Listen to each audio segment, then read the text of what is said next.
Yes guys, what's going on? Welcome back to TIFC, the Indian Football Coach. I'm Coach Indy. We're recording another episode of the Premier League Appetiser show, reviewing Game Week 9 and looking ahead to Game Week 10. On today's episode, we'll be discussing lots of other news. There's loads of news that have made the headlines this week. Most of all, obviously, fans come back into the stadiums as of after Lockdown 2.0, which we'll discuss further. We'll also be talking about Indy versus rest of the world predictions, which are some nice scores in. Touch on some European results, and then obviously we'll look ahead to Game Week 10 as well.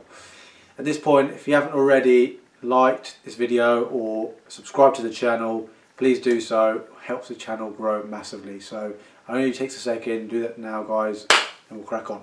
So we'll start with other news, and I should have mentioned this last time round. Pay-per-view games have now been scrapped. Now, remember rightly, before the last international break and for a period of about 4 to 6 weeks, there was pay-per-view games available for customers across the UK, whatever, for £14.95 a game. So if you wanted to watch your team that wasn't on the normal broadcast channels that are available, then you could pay £14.95 to do that. Or if you just wanted to watch a team or a game that looked quite good, you could pay to do that. That's been scrapped. Good news. I don't think many people agreed with it at all, probably other than the broadcasters. So that's been scrapped, which is good news. Now, every game up until the end of December will be shown live on either Sky Sports, BT Sport, Amazon or BBC in the UK. So that's good news. Every game will be on TV. Everyone can get access to every single game, which is good news. So that's that sorted. COVID tests, there's been loads and loads going on. The most notable one that we talk about is Mo Salah is finally tested negative. He came back into the country, missed a game at the weekend, but was available for the Champions League game in which he played 60 minutes or so. So he'll be back, he'll be available to play for Liverpool's next game, which is good news for him and obviously for his family and stuff. So the big news this week, in the last couple of days, is fans will be allowed back into the stadium. So a massive hooray and a massive sort of thank you to the government at this stage. So in the UK, the tier system has changed, which we'll dive into a bit more in a second. So there's been tier systems sort of devised for the UK. So we're in lockdown 2.0 at the moment. That will finish on the 2nd of December. So as of the 3rd of December, any indoor sporting events, depending on what tier you're in, can hold fans in the stadium.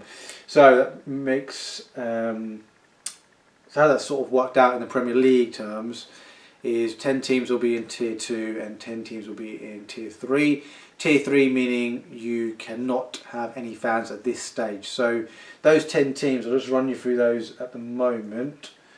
They are, so tier 3 teams are so far Aston Villa, Burnley, Leeds, Leicester, Man United, Manchester City, Newcastle, Sheffield United, Wolves and West Brom. So those 10 teams effectively can't have any fans in their stadiums as it stands right now. And then obviously in tier 2, that leaves everyone else. So it'll be Arsenal, Brighton, Chelsea, Palace, Everton, Fulham, Liverpool, Southampton, Spurs and West Ham. So those fans are allowed up to 2,000 fans into the stadium as of the 3rd of December. So there is no games in the league on the 3rd of December. It'll be the weekend after, so it'll be the 5th. It'll be the first time where fans will be allowed in any stadiums. I think the first Premier League club that will be eligible in tier 2 will be West Ham. So West Ham will be hosting Man United. I think it's a 5:30 kick-off in UK time. So they'll be able 2,000 fans, obviously within all the COVID restrictions and protocols that will be sort of safeguarded around the West Ham Stadium. So that's good news. I've obviously seen some negative and some positives already amongst fans and people who are in the game, etc. But it is what it is. At least the promising thing is at the moment that fans are allowed in the stadium. So the other thing I will mention at this point is they will review the system, the tier system, sorry, this is, as time goes on, so we won't know exactly when that will be, but it will be throughout sort of the weeks and the months ahead, and then maybe more fans will be allowed in the two-tier stadiums. So for example, West Ham might be allowed 5,000 maybe in 3 weeks time or whatever, providing everything goes well. And then maybe the tiers, the teams in tier 3 might be moved up to tier 2, and they'll be allowed 2,000, etc., etc. So it's just a case of watching this space. News and updates and stuff will be aired, I'm sure, on Sky Sports apps, etc., and online, etc. So, but finally, fans will be allowed into the stadium, so that is a massive, massive plus in the Premier League. Let's go touch on some European results really, really quickly. Chelsea and Man United and Manchester City won their midweek game in the Champions League. Liverpool lost at home to Atlanta. In the Europa League, Arsenal won their game, so did Spurs, and Leicester drew. So everyone's now played 4 games in Europe. Chelsea and Manchester City are automatically qualified already after 4 games. Good news for those two. Man United are about a point short, so they just need a point in the last 2 games to be sure they're going to be in the last 16. And Liverpool probably in quite a similar boat, but they need a point from the last 2, maybe 3, depending on how results go. In Europa League, Arsenal and Leicester have actually qualified already for the knockout stages. Spurs, however, have not. Again, a point/3 points, depending on how results go, will make them qualified for the next round for the knockout stages, which will be in the new year in February. So there's sort of European results to sort of mention as well, and obviously the reason why I've mentioned those in this time around in particular is because the ones that have qualified and the ones that can qualify, say in game round in round 5 of the Champions League, can then rest players in between sort of their league domestic games, etc., and their 6th game, if you like, or their 5th game, depending on who you are. So that's the reason why I've sort of mentioned that. Going to move on to Indy versus the rest of the world, and we'll just touch on those. So last week I played another family friend of mine. His name was Jit, so he stepped up. He's an Arsenal fan. So there'll be some interesting sort of predictions from himself, and obviously I'm just going to go for myself as well. So if you remember rightly, going into sort of after game week 9, the scores were after game week 8, Indy was on 83 and the rest of the world on 92. So there's a 9-point cushion, if you like, going into game week 9. So we'll run through those. Like I said, there's some outlandish results, some scary, unpredictable results. Although also the Premier League is sort of finding a bit more consistency, if you like. It's sort of the top teams are sort of making their way to the top, etc., and there's a bit more consistency. So anyway, Man United then. As a Man United fan, I will go first on the predictions. So Newcastle vs Chelsea. I predicted 3-1. Jit also predicted 3-1 to Chelsea. They finished 2-0 to Chelsea. Both picked up 2 points. Aston Villa versus Brighton. I've gone for a 3-1 Villa win. He's gone for a 2-0 Villa win. This actually finished 2-1 to Brighton, so we don't pick up any points there at all. Spurs versus Man City. I've gone for a 2-2, which I thought was a fairly outlandish prediction. Jit went for a 3-3, so that was even more outlandish. And this game obviously finished 2-0 to Spurs, so again, 0 points apiece there. Man United versus West Brom. I went for more of a conservative win for United, a 2-0 win. He's gone for a 4-1 win, and obviously finished 1-0 to United. So on another day it could have been 2-3-4 for United, depending on how you see it. So I picked up 2, he's picked up 2, so we're both on 4 points apiece. Fulham versus Everton. I went for a 3-1 Everton win. He has gone for a 2-1 Everton win. Again, both pick up 2 points. Moving on to Sheffield United versus West Ham. I've gone for a 2-1 West Ham win. He's gone for a 0-0 for a goalless game. Goalless draw, should I say. I picked up 2, he's picked up 0, so I've edged slightly in front there. Leeds versus Arsenal. We both predicted a 1-1 in this game. Finished 0-0. Again, picked up 2 points apiece. Next one, we've got Liverpool versus Leicester. I went for a 1-1 draw. He went for a 3-2 Leicester win. Again, very, very out there. Bold predictions. So this finished 3-0 to Liverpool. Again, none of us picked up any points there. When we move on to the Monday night games, Burnley versus Palace. I went for a 1-0 Burnley win. He went for a 1-0 Palace win. It finished 1-0 to Burnley, so I've actually picked up 5 points there, which I'm really, really happy about. And then moving on to the last game, we have Wolves versus Southampton. I went for a 1-1. He's gone for a 2-1 Southampton, and it finished 1-1. So I picked up another 5 points there, guys. So those last 2 games there, I picked up 10 points. That was absolutely brilliant from me. I'll take it all day long because I need the points back, guys. So that means for the game week, I have scored a massive 20 points, which I'm really happy with, guys. That has been the highest score from any participant so far, whether it be myself or any members that have been representing the rest of the world this season. And Jit finished on 8 points, which is maybe just a fraction below par, I would say. So that means for the cumulative scoring then. So I've moved up to 103 points and the rest of the world are now on 100 points. So from being 9 points down to now being 3 points up, that's how quickly, guys, it can change. You know, I wasn't overly panicking. I've been saying it for the last probably 4, 5, 6 weeks because I've been sort of losing by 1 or 2, 3 points most weeks. And you know, it got to 9 points. I'm still not panicking. And, you know, if we get to the last sort of 10 game weeks, maybe then I might start panicking a little bit. But that's how quickly it can change. Got to remain humble. Winning at the moment, but things can change very quickly. So big up to Jit for getting involved. Thank you very much. I'm sure we'll catch up throughout the season at some point. We're now just going to review game week 9, which is what we're here mainly to talk about. So game week 9 looks as follows. So results, we've just touched on some of them, but we'll go through them in a bit more detail now. Started off with the early kick-off on the Saturday with Newcastle versus Chelsea. Finished 2-0 to Chelsea. Goals from, well, an own goal from Federico Fernandez in the first half gave Chelsea the lead, and then a goal in the latest in the second half from Tammy Abraham after a wonderful run. And a lovely little mazy run from Timo Werner. Lovely weighted pass as well. Not a difficult pass to make that actually, because so that's a difficult pass to make, that is, because when you're running at full pace and then just to weight it was only a slight pass as well. It wasn't a sort of a driven pass or a longer distance pass. It was quite a short distance pass. Difficult pass to make. A lot of people would make that wrong, but he weighted it perfectly. Tammy's done the rest. He's dispatched it in the near post and in. 2-0 to Chelsea. Another clean sheet. Clean sheets galore for them at the moment. Flying. That did move them to the top of the league at that stage. Obviously results have gone on and things have changed, but massive result for Chelsea. Newcastle, disappointing. They were missing Callum Wilson, which is obviously their biggest goal threat. St Maximin wasn't really in the game. It's on the fringes of it, really. Chelsea dominated. It could have been a couple more, really, but I mean, Varane had another chance, or maybe a couple of chances. There was others who could have scored as well. So good win for Chelsea overall. Okay, moving on to Villa versus Brighton. This obviously finished 2-1 to Brighton. A bit of a shock result for Aston Villa, especially after their last game before the international break, and they beat Arsenal 3-0. To lose 2-1, really disappointing. I mean, Danny Welbeck put Brighton ahead the first half. Konsa equalised, well, an own goal, I believe it was.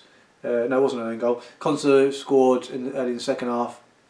He's a Villa player, isn't he? Yeah. He scored, equalised early in the second half, and then Sully March actually scored to make it 2-1. Brighton also had Lamptey sent off as well, which was disappointing from their point of view because he is a massive threat for them, especially on transition and in that right hand side. And obviously Villa, like I said, just touched on, they've had some promising results, beating some big teams. It seems like they're good against the big teams and struggle against the teams that are slightly sort of weaker, if you like. We'll have to watch that trend if that carries on emerging as the season sort of evolves. But disappointing for them. But then having said that, great result for Graham Potter, good win. Pleased for Danny Welbeck, ex-United player, scoring a goal, nicely taken finish as well. Could have had maybe 1 or 2 others as well. But just getting that match sharpness, and he's going to be a big player. If he can stay fit for Brighton, him and Mopai and Trossard, them three as a sort of a front three, if you like, they could cause a lot of havoc for a lot of teams this season. Moving on to the 5:30 game, which was Spurs versus Manchester City. Finished 2-0 to Spurs. Goals from Son, assists from Kane. Not on that same goal, guys, but both of them got what they traditionally been doing this season. Goal for Son and an assist for Harry Kane. So goal for Son was assisted by Ndombele this time round, and the assist for Harry Kane was scored by Lo Celso this time round. Incidentally, Lo Celso was on the pitch for like maybe 45 seconds. It's one of them ones as a manager, if you bring a player on and he scores immediately or does something amazing immediately, he's like, yeah, thank you very much, I've done my job. But it's one of the things that it doesn't always work like that. I'm sure that's how the fans will look at it, or the journalists will look at it from a manager's point of view. If you ask the actual manager, they'll be like, no, I'm just doing my job. I brought him on to do other things, or it's just how it is. It's one of them good days where you look good as a manager, kind of thing. And obviously they beat Manchester City, Pep Guardiola. They're still struggling, City, this season, not really bound in momentum, especially in the league this season. Struggling to score goals galore. I think I had a stat the other day before this game. They scored at this stage last season, after 9 games or 8 games, whatever they played, they scored 27 goals, and this time this season they've only scored like 10. So they're a long way off. Granted, there is circumstances and context to that, i.e. Jesus missing, Sterling been in and out, De Bruyne been in and out, Aguero missing, players not being 100% fit yet, all these kind of things, COVID-19 with Mahrez and other players, etc. So it's been a bit of a mixed bag for them, but I'm sure over the coming weeks they will pick up some more W's, because one, they need them, and two, they've got the fixtures to turn it around and score some goals as well. So I wouldn't say it's panic stations just yet for City, but they do need to turn it around very, very quickly. Spurs, on the other hand, Kane and Son dominating. We'll leave it at that. Kane and Son absolutely dominating. Man United versus West Brom was the 8 o'clock kickoff on Saturday night. Now, lots of talking points in this game.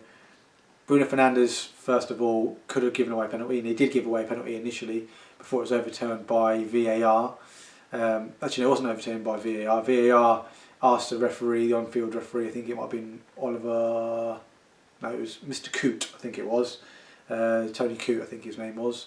It was overturned as he was advised to check the monitor at the side of the screen. He had obviously initially gave the penalty, then it was overturned within probably 5 to 10 minutes. Man United went up the other end, won a penalty through a handball. Bruno Fernandes stepped up, took it, missed it, was saved by Sam Johnston. However, VAR had a look at it, and Johnston was quite a bit off his line, and because that's the laws of the game now, it's deemed as encroachment. Retake, and then he scores. And he could have had 1 or 2 other assists, certainly from Martial and Rashford, both of them missing absolute sitters in my opinion. Another day he could have a bigger sort of output, if you like, in terms of goals and assists. United win the game 1-0, less than convincing in terms of the scoreline. Performance was decent, can be better. It's obviously still got gears to move into, but nevertheless picked up the W and move on. West Brom, difficult, they missed a couple of players. Livermore was a big player, Gibbs was a big player for them, both missing through COVID, so they'll come back, I'm sure they will, hopefully in the coming weeks. They need to anyway. Moving on to Sunday then, you had the first game, which was on BBC, Fulham 2, Everton 3, DCL scored within the first minute, shocking start for Fulham. Scored a second goal as well, made it 2-0, looking absolutely fine. Well, sorry, there was an equaliser, I tell a lie, there was an equaliser from Bobby Reid, scored after 15 minutes. But Everton could have scored plenty of goals. They had chances, quite a few chances to make it 2-0 before the equaliser. Wasn't to be. However, they went the other end and made it 2-1 through Calvert-Lewin. Made it 3-1 through Decore, another assist from Luca Digne. He picked up a couple of assists in this game. So at that point there, you're thinking Everton in cruise control, they can relax, third gear, just control the game. And that was the score at half time. Second half, it just, Everton lacked energy. James Rodriguez lacked energy. They just couldn't really get out. In midfield, they lacked a bit of energy. Maybe Allen, with a lot of travelling with Brazil, he missed and lacked a bit of energy as well. And then Richarlison was taken off as well, so then they had less of an output or an outball to sort of get out, along with sort of Calvert-Lewin, who did play well and had put a good shift in for the team. But the game really turned when Fulham made a couple of substitutions. Calvert-Lewin, Loftus-Cheek, came on, and he sort of turned the game a little bit in Fulham's favour, winning a penalty which Ivan Caballero, who, I mean, Fulham have got a problem this season of missing a lot of penalties so far. Mitrovic has missed a penalty against Sheffield, Lookman, the Panenka penalty against West Ham last game week, and then this one time as well, Caballero's missed a penalty as well. So that's 3 in the space of 10 game weeks of missed penalties, and that's going to cost them if they carry on in that vein. They could have had maybe 3-4 points potentially extra, looking at the results, how they went. Nevertheless, they still carried on going after that penalty miss, and Loftus-Cheek did actually score a goal after some good play from Lookman, actually.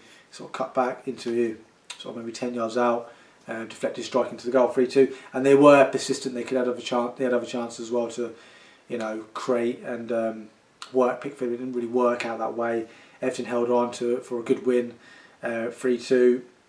I will just say there was some some breaking news sort of yesterday. Luca Dean, their left back, is now out for a couple of months after having ankle surgery. Not sure what the injury is, but he's had ankle surgery. I think he might have injured himself in training this week, so he's going to be a big miss, especially with given this fixture schedule over Christmas. There's going to be games galore, so it'll be interesting to see the dynamics of what Everton might do. Will they play Nkudu left back? Do they go, do you know what, we'll play Iwobi there and move Coleman to the right side and play wing backs? Just have a bit more protection. I don't know what they'll do. It'll be interesting to see. Sheffield United versus West Ham, finished 1-0 to West Ham. Haller scored an absolute scorcher in this game as well. Sort of poor clearance from, well, I say poor clearance from Ramsdale. We cleared the ball, didn't go as far as he maybe intended. However, there's no one who challenged for the ball. It was a comfortable, I think, header down from a West Ham player, landed to Fornells. He's dribbled, taking a strike from about 18 yards out. It's deflected, landed to Haller about 20 yards out, and he's top binned it. And Ramsdale got a bit of a hand to it, couldn't stop it. Sheffield United really do look toothless, if I'm totally honest.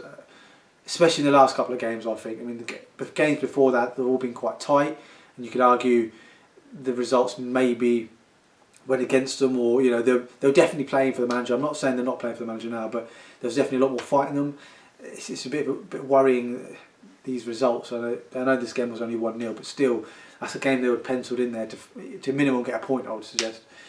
And then obviously from West Ham's point of view, they just keep picking up lots of points, draws or W's against difficult opposition. On paper, it was a difficult game for them, considering the circumstances Sheffield United are in. But I think maybe a bit just deserves, if there is any justice in this world, Lamar, from what happened in this fixture last year, where they Declan Rice, the ball was cleared into his hand, sort of, or into his arm. This position in the 94th minute, he played the pass to Snodgrass and he scored. They thought they picked up a point in the 94th minute, for only it to go to VAR and then not count. So maybe a bit of justice there. Leeds versus Arsenal was the next game. This finished 0-0. Now, if you just looked at the scoreline, you'd think, what a boring game. It wasn't a boring game. There was chances galore for both teams, especially Leeds. Arsenal did have a man sent off. Nicola Pepe actually got sent off for stupidly leaning his head into a player.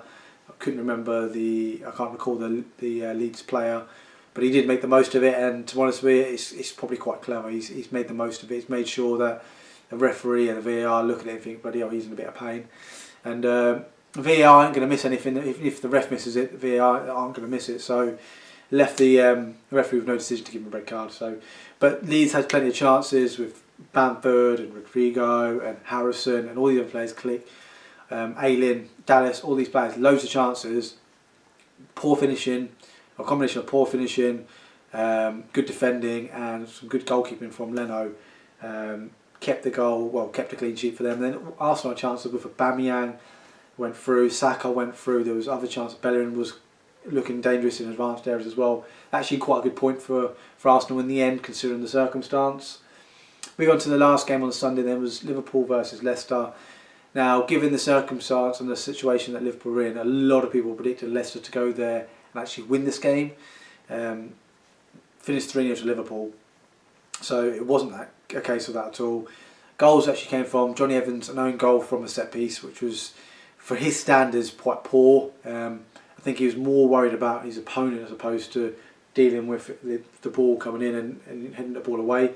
And when he realised he could actually head the ball's too close to him, he couldn't react. He hit the back of his head and gone in and gave Schmeichel no chance. So that's really disappointing. One, conceding from a set piece, but also in the manner of it and the personnel as well. Such a reliable person, Johnny Evans. And then goals from Jota and who else scored? Firmino finally scored for Liverpool. I know, guys, that's not me being incorrect. That's Firmino scored at home for Liverpool in the Premier League. Yeah, it happened. So finished 3-0. It probably didn't flatter Liverpool because they did have quite a few other chances as well. Schmeichel made quite a good few saves. Leicester weren't really at the races. The game plan that had worked for them for many occasions this season, particularly away from home against Man City in particular, is one that's obvious. Even Leeds game where they played particularly a low block, mid to low block if you like, in certain parts of the game, and then hitting on transition with Vardy, Barnes and Maddison in this case, who has been coming back from injury, looking to hurt the opposition. It didn't work out for them this time round, and fair play to Liverpool, given obviously we've touched on in previous episodes all the injuries they've got. So that moved Liverpool up the table as well for them. And then we had a couple of games on Monday night.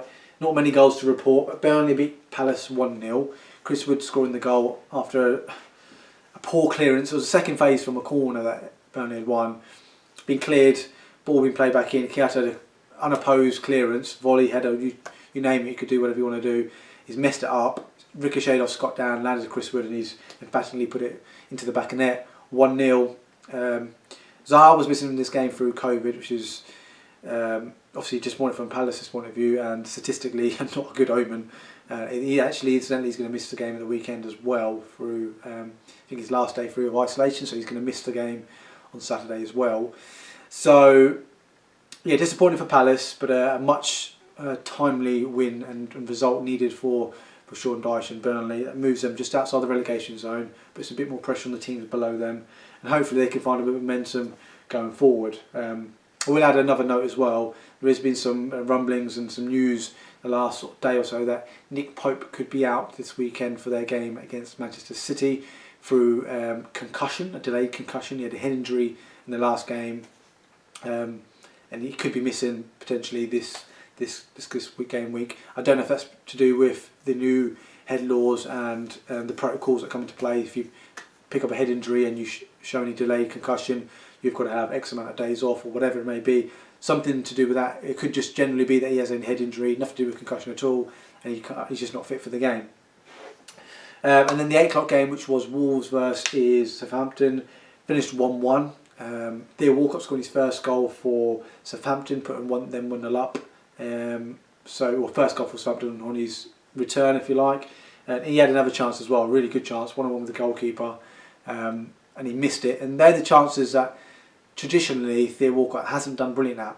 The ones where he's got lots of time throughout his career, if you watch his career throughout Arsenal and even Everton, when he's got time to think, they're the ones he's missed. When it's more instinctive, when there's only one decision to be made, they're the ones he traditionally does quite well. And that's what happened actually with the goal, because the ball was sort of fizzed back through from Che Adams through someone's legs, and it was just a case of him darting at the far post, his man not tracking him and just siphoned it to the goal. Whereas the 1v1, he was through, he assessed the situation, had plenty of time to go over the goalkeeper, to go under the goalkeeper, to a slot to the side.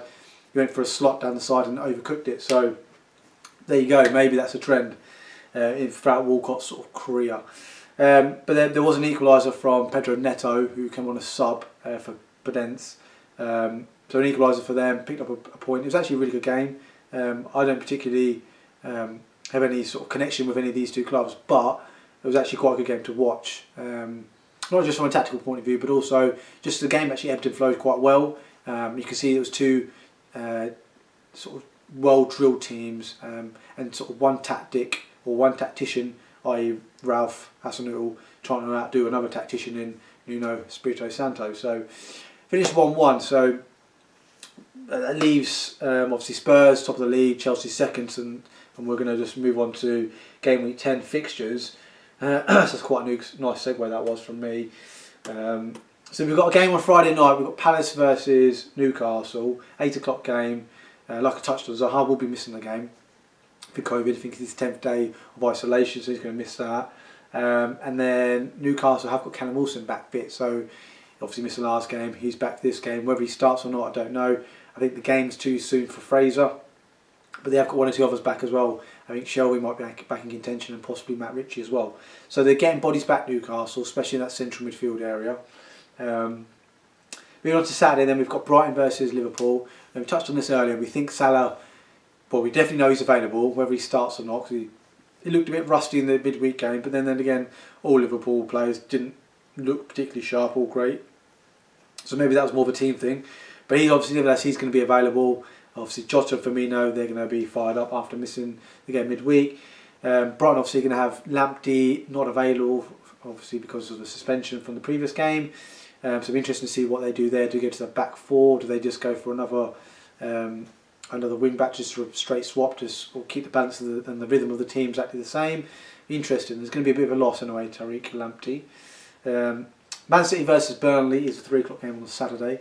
Like I touched on earlier, this is an opportunity where for Man City can build some momentum and score some goals as well. Like obviously the W is the most important thing, but an opportunity to score 3, 4, 5 goals if they can, if it comes to that stage. And I'd like to touch on as well, if Pope's missing, and I think it's, I don't know the understudy at Burnley, I think his name's Peacock, I think his name, or Peacock someone, he might be coming. I think he's a Northern Ireland international, or an Irish international. He might come in, but he's going to be a bit ring rusty. So pepper the goal if I was Manchester City. I mean, they don't need any encouragement for that anyway, but if there was a time to encourage it, it would be this game here. Having said that, Burnley have looked a lot stronger defensively.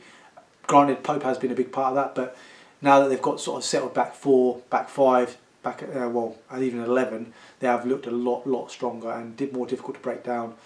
So yeah, that'd be a good game. Good chance for maybe Aguero to get some minutes, Jesus to get a goal or 2 possibly.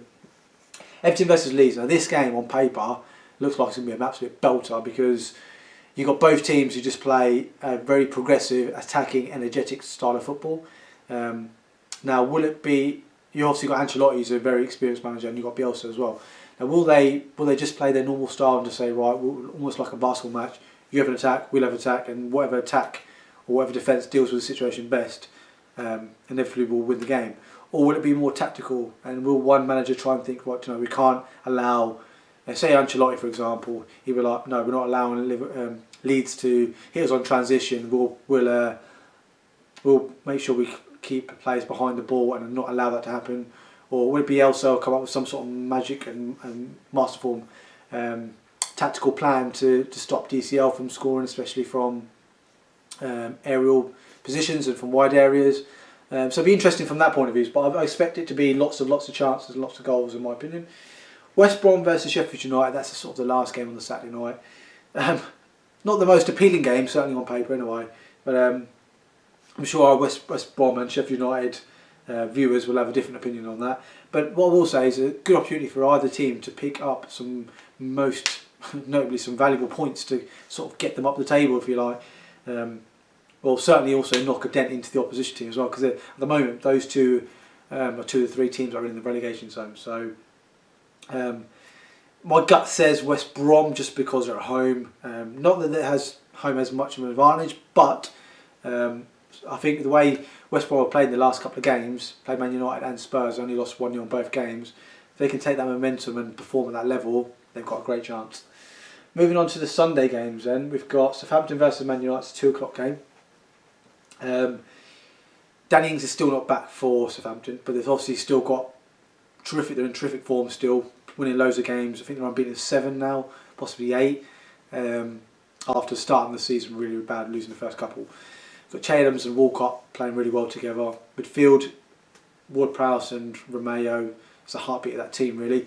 And obviously when you've got a goalkeeper like McCarthy in the form he's in at the moment, it's going to be difficult to sort of break him down and to beat him. So United players and attacking players will have to be precision shooting, let's put it that way. And obviously you've got Fernandes, who's scored 5 goals in the last 3 games in all comps for United. Scored lots of goals, loads of assists, creating chances, showing lots of energy, helping the team. And also, what will they do with the team lineup as well? Do they go, we'll play Cavani again? We'll go Greenwood today? What do they do? Do they go Martial up top and Rashford back to the left?